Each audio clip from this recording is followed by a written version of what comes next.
Wah, ne tupcan oldu yine.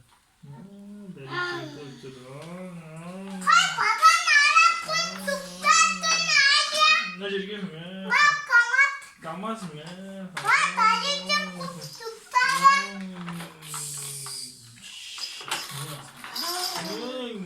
Sen tupcan mı? Tupcan mı?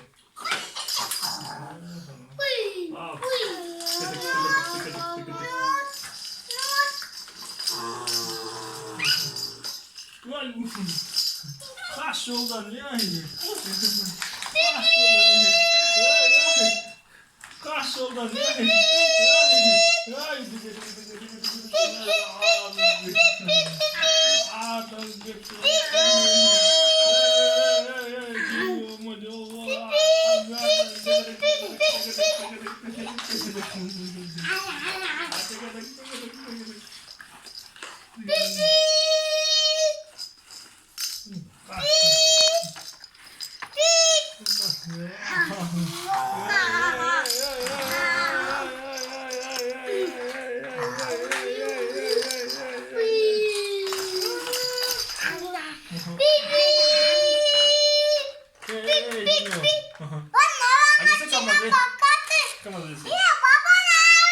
Aha, ana var ya tatlı gitti ne? Watch start oturuyor.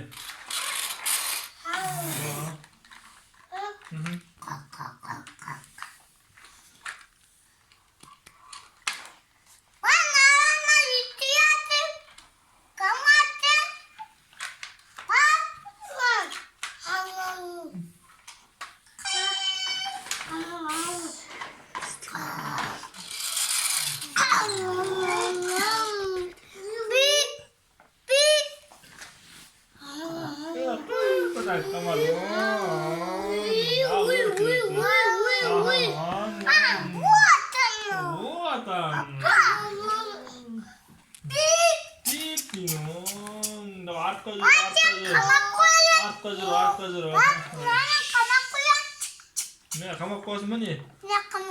Ne kamak koy diye mi?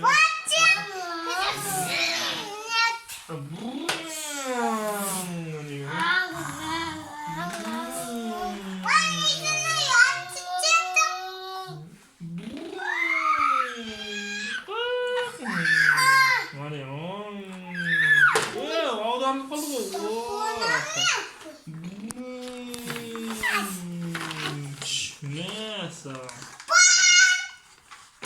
Olha, pá.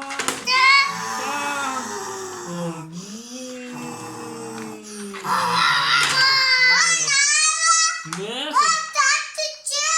Ya traktör gitti ya. Tütürece mince tütürüm ne var lan? Tütürüm mince bulan ne? Tütürüm bulan. Ne ya. Kolay böyle olmuş traktör. Kamazı.